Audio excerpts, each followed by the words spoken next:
की पीठ में छुरा भोगती है मोदी सरकार। और सब मोदी जी जो किसान का नाम लेकर, मजदूर का नाम लेकर किसान और मजदूर की पीठ में छुरा भोगते हैं, उनके साथ में गद्दारी करते हैं। किस आदमी का विश्वास करोगे जो आदमी झूठ और झूठ के अलावा कुछ बोलता ही नहीं है, और झूठ भी बहुत बेरहमी और बेशर्मी से बोलता है, जिसे लिहाज शर्म नहीं है जरा सी भी। उस आदमी की बात करें, उस आदमी का विश्वास करें। उन्होंने बोला प्रधानमंत्री का संत है, एक नंबर का झूठा और एक नंबर का अन्याय और अत्याचार करने वाला व्यक्ति है प्रधानमंत्री इस देश का।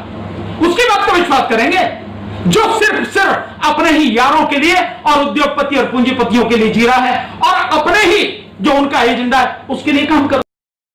तो इस आदमी का विश्वास करेंगे हम जो आदमी झूठ के अलावा कुछ बोलता नहीं है, और झूठ का एक उदाहरण नहीं है, आप एक नहीं अनेक उदाहरण मैं आपको बता रहा हूं कि आप देखिए, आधार कार्ड के विषय में झूठ बोला, आधार कार्ड का जबरदस्त विरोध किया, और पूरे 5 साल में पिछले में आधार कार्ड किया।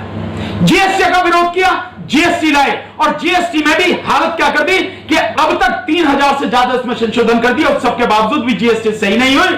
और अब तक पिछले 3 सालों में 2017 के बाद से अब तक जो जीएसटी में 1.25 लाख करोड़ रुपए का घोटाला हो गया। एफडीआई का विरोध किया, एफडीआई जो लेके आए अपने जो संसदीय क्षेत्र में बनारस में, कहा कि रेल, मेरे से ज्यादा कौन रेल को जान सकता है, मेरे से ज्यादा रेल को कौन प्यार कर सकता है, रेलवे का निजीकरण नहीं होगा। रेलवे का निजीकरण हो रहा है ना, आप देख रहे हैं एक एक चीज का। और यही नहीं, सार्वजनिक क्षेत्र के जितने भी संस्थान हैं एक एक करके सबको बर्बाद किया, सबको खत्म किया, और अब उनको लेके करके बेचा जा रहा है। और आप देखिए बीएसएनएल को बेचने की तैयारी थी, बीएसएनएल से विरोध हुआ तो कहा कि बीएसएनएल और एमटीएनएल को मिला देते हैं, इनको करेंगे नहीं, 2 साल बाद देखेंगे और यही सब करेंगे। साथ के साथ में बीएसएनएल के लोगों को कहा गया 90,000 लोगों ने वीआरएस दिया जिनका पैसा अभी तक नहीं मिला है। और अब जो बैंक का पहले मर्जीकरण किया और फिर बैंक को अब बेचने की तैयारी, स्टेट बैंक में 30,000 लोगों को निकाला जा रहा है, रेलवे में तकरीबन 6 से 7 लाख लोगों को छुट्टी दी जाएगी। किस आदमी का विश्वास करोगे जो आदमी झूठ और झूठ के अलावा कुछ बोलता ही नहीं है, और झूठ भी बहुत बेरहमी और बेशर्मी से बोलता है, जिसे लिहाज शर्म नहीं है जरा सी भी। उस आदमी की बात कर रहे हैं, उस आदमी का विश्वास है। देखिए, सरकार की कथनी और करनी में हमेशा से अंतर रहा है, कोई एक उदाहरण नहीं है। आप शुरू से देख लीजिए, और विशेषकर प्रधानमंत्री, क्योंकि इस सरकार में तो प्रधानमंत्री ही जो कर रहे हैं सो कर रहे हैं, बाकी तो कहानी कुछ है ही नहीं, पीएम जो कर दे सो कर दे। तो इसलिए प्रधानमंत्री का पूरा जो आचरण है शुरू से लेकर अब तक का अगर हम देखें तो वो पूरा आचरण झूठ का एक पहाड़ है, या यूं कहें कि झूठ का एक भयानक दलदल है, इसके अलावा कुछ नहीं है। तो प्रधानमंत्री की जुबान का कोई भरोसा नहीं किया जा सकता।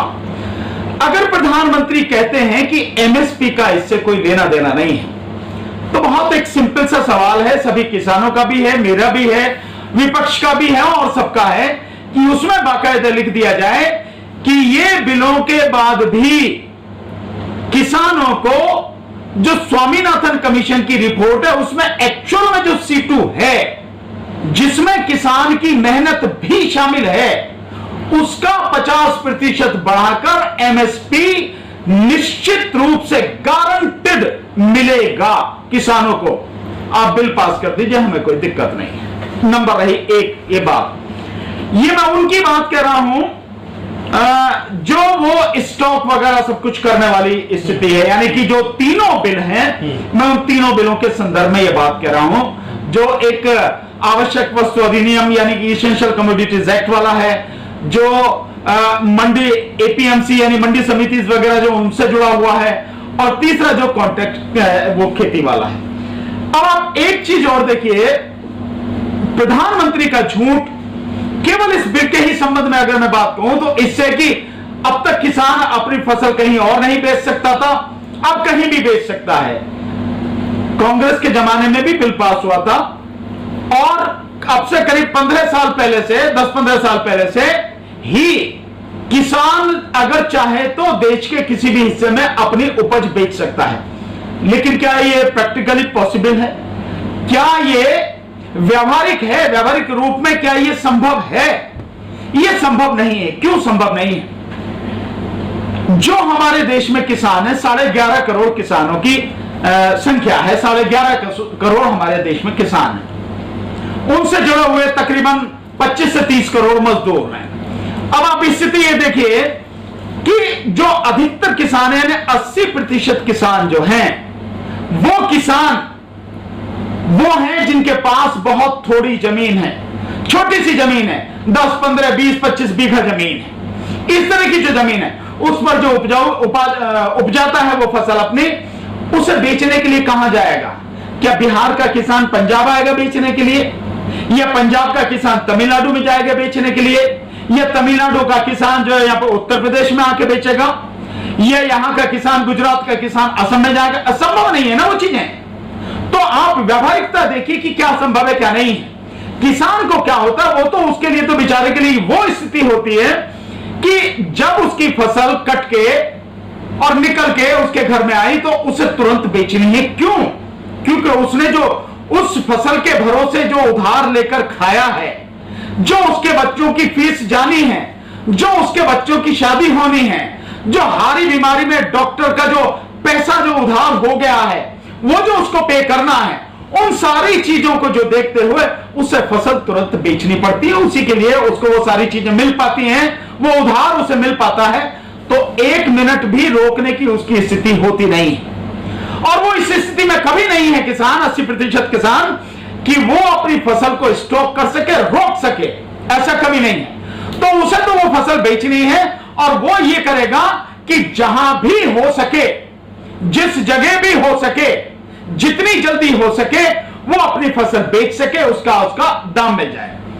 अब दूसरी बात यह है, ये स्थिति को थोड़ा सा आप इस तरह से देखें, जो आवश्यक वस्तु अधिनियम है यानी एसेंशियल कमोडिटीज एक्ट जो है, उसमें जो संशोधन सरकार ने किया है, उसके माध्यम से अनाज, चावल, दालें, आलू, प्याज, ये सब चीजें, और जो ऑयल है, जो खाने का तेल है, खाद्य तेल है, उस सब का जो स्टॉक है उस पर से पूरी बंदिश, रोक उसने हटा दी।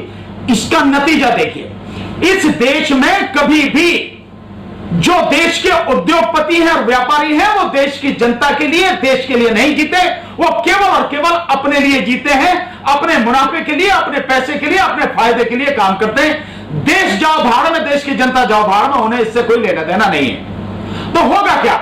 वो लोग, क्योंकि अब रोक नहीं है, एक सीमा नहीं है कि इस सीमा से ज्यादा आप रोक नहीं, वो नहीं कर सकते भंडारण, तो अब उसको वो जितना चाहेंगे भंडारण करेंगे, और उसका नतीजा यह होगा कि एक समय पर वो उस भंडारण की वजह से मार्केट में जो फसल है, जो खाद्य है, यानी चावल है, गेहूं है, खाद्य तेल है, और जो चीजें हैं, उनकी कमी पैदा करेंगे, और फिर उसी चीज को दुगने 3 गुने दामों में बेचेंगे। जैसे आप पहले देख चुके हैं, 200 रुपए किलो दाल इस देश में बिक चुकी है, और 30-35 रुपए किलो तो सरकार ने खरीदा लहसुन, जो राजस्थान में होता है सबसे ज्यादा, वहां से, वो भी एक साइज वगैरह जो उन्होंने कर रखा, उसके अलावा जो बाकी है वो सारे व्यापारियों ने खरीदा, और वो भी 10 से 15 रुपए किलो में। जो लहसुन आज की तारीख में आप चले जाइए 300 रुपए से किलो, 300 रुपए किलो से कम कहीं नहीं है, 400 रुपए किलो तक भी बिक गया है। यानी जो व्यक्ति पैदा करता है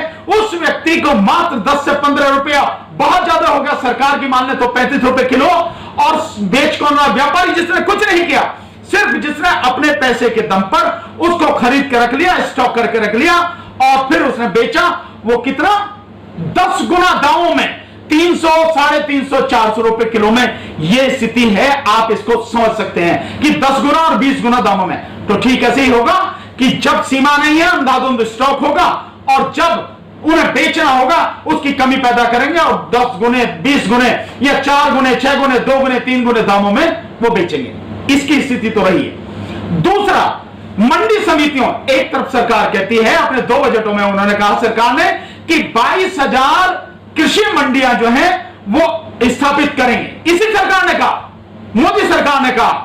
और उसके बाद ये जो एक्ट आया गया है एपीएमसी वाला, ये मंडी समितियों को खत्म करने के बाद सरकार कह रही है कि नहीं, खत्म नहीं हो सकती। 2 व्यवस्था, अल्टरनेट व्यवस्था होती कैसे है खत्म? कि जब आप एक तरफ मंडी समिति है जिसमें कुछ टैक्स लगता है 5 या 6%, जिसमें कुछ और वो उनका किराया वगैरह कुछ होता है वो, और उस मंडी समिति के बाहर आपने एक बार ऐसा व्यक्ति जो उनको दे दिया जिसके पास में केवल पैन कार्ड है, वो खरीद सकता है, अनाज चाहे जितना खरीद सकता है। तो वो होगा क्या स्थिति प्रैक्टिकल रूप से देखिए, आप जो किसान है वो बेचारा बड़ा लालची होता है। क्यों? क्योंकि उसके लिए थोड़े पैसे भी बड़े महत्व रखते हैं। वो वैसे लालची नहीं है, लेकिन उसकी परिस्थितियां जो है वो ये उसको जो बाध्य करती है कि थोड़ा बहुत भी अगर कहीं से बच जाता है, मिल जाता है ज्यादा, तो स्वाभाविक उधर भागेगा। तो जब एक तरफ जो बाहर है उसे कोई टैक्स नहीं देना, उसे कोई किराया नहीं देना और मंडी समिति को बर्बाद करना है, तो वो पैसे ज्यादा में खरीदेगा। तो किसान सोचेगा एक तो वहां टैक्स में बच रहा हूं और जो किराया वगैरह जो और कुछ है उससे फीस से उससे बच रहा हूं और साथ में यहां मुझे पैसा दाम ज्यादा मिल रहा है, तो मैं इसे बेचूंगा। वो 1 साल 2 साल 3 साल निश्चित रूप से वो वहां बेचेगा और इस 2-3 साल में मंडी समितियां पूरी तरह से बर्बाद हो जाएगी, खत्म हो जाएंगी। और जब मंडी खत्म हो जाएंगी देन उसके बाद में वो जो बाहर खरीदने वाला वही रह जाएगा। अब उस पर कोई टैक्स नहीं है, कुछ नहीं है, और वो होंगे कौन? वो बड़े बड़े उद्योगपति और पूंजीपति जो है वही होंगे, वो खरीदेंगे। जब मंडी समिति खत्म हो जाएगी उसके बाद में वो जिस कीमत पर चाहेंगे सरकार से उसे किसान से खरीदेंगे। किसान की मजबूरी हो जाएगी क्योंकि वो रोक नहीं सकता, उसे पैसा चाहिए, जिस कीमत पर वो कहेगा उसे बेचना पड़ेगा। तो 2 एक्ट इस तरह से हो गए। अब रहा तीसरा एक्ट। जो तीसरा एक्ट है वो इतना खतरनाक है कि जो किसानों की जमीन है, जमीन तो किसानों की है, लेकिन वो किसानों की जमीन, किसान अपनी ही जमीन पर मजदूर और गुलाम बनकर रह जाएगा, क्योंकि जो वो कॉर्पोरेट है, जो वो पूंजीपति, वो जैसे कहेगा वो उगानी पड़ेगी और इसकी कोई गारंटी नहीं है कि फसल उगने के बाद वो खरीद ले या उसी दामों पर खरीद ले जो तय हुए हैं। क्योंकि अगर कोई बात होगी तो जाएंगे, फिर झगड़ा अगर आपस में होता तो एसडीएम के जाओ, और एसडीएम की क्या हालत है आप सब जानते हैं, किस तरह से किसान आज भी उनके परेशान होते हैं। तो इसका मतलब यह हुआ कि इस एक्ट के माध्यम से सरकार किसानों की जो जमीन है, उस किसानों की जमीन को, किसान को अपनी ही जमीन पर गुलाम बनाने, मजदूर बनाने, और एक तरह से कहें कि किसानों को जो जमीन है उसे अपने कब्जे में पूंजीपतियों के हाथों में देने की पूरी तैयारी है। यह है सरकार की नीयत। अगर सरकार की नीयत है तो ठीक है, कोई दिक्कत नहीं, सरकार करे, लिख दे एक्ट में कि भैया इतने जो वो है एमएसपी है, मिनिमम सपोर्ट प्राइस, इससे कम में कहीं भी खरीदा नहीं जाएगा।